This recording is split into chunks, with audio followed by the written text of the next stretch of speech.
Hello everyone, তো কেমন আছো তোমরা সবাই? আমরা ভালো আছি।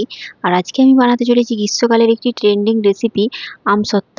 তার জন্য প্রথমেই আমি স্নান টান করে লাঞ্চ করে নিচ্ছিলাম, কারণ অনেকটা টাইম লাগবে। তার জন্য প্রথমে খেয়ে নিলাম, তারপরেই দেখো কিছু আম নিয়ে বসে পড়েছিলাম আমি কাটার জন্য। আর আমগুলোকে ছোট ছোট করে কেটে দিয়েছিলাম, যাতে তাড়াতাড়ি সেদ্ধ হয়ে যায় আমগুলো। আর তারপরে ভালো করে ধুয়ে জল দিয়ে আর কিছুটা নুন দিয়ে এখানে ঢাকা দিয়ে দিয়েছিলাম সেদ্ধ হওয়ার জন্য। তারপরে কিছুটা পরে দেখলাম যে আমগুলো প্রায় সেদ্ধ হয়েই এসেছে।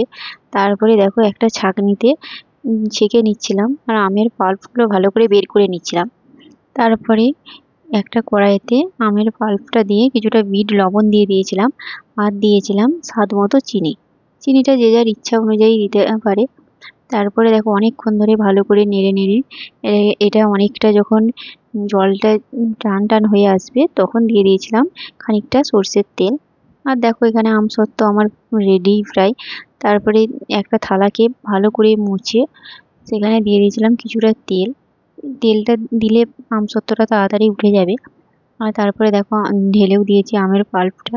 আর এখানে কিছুটা আমের পাল্পে দেখো আমি চিলি ফ্লেক্স দিয়ে দিচ্ছিলাম, যাতে একটু ঝাল ঝাল হয়। দু রকমের আমসত্ত্ব বানাচ্ছিলাম। আর তারপরে দেখো থালায় করে নিয়ে আমি এখানে ছাদে শুকাতেও দিয়ে দিয়েছি। আর দুদিন পরে আমসত্ত্ব পুরো রেডি, এখানে কেটে রোল করে নিয়েছিলাম।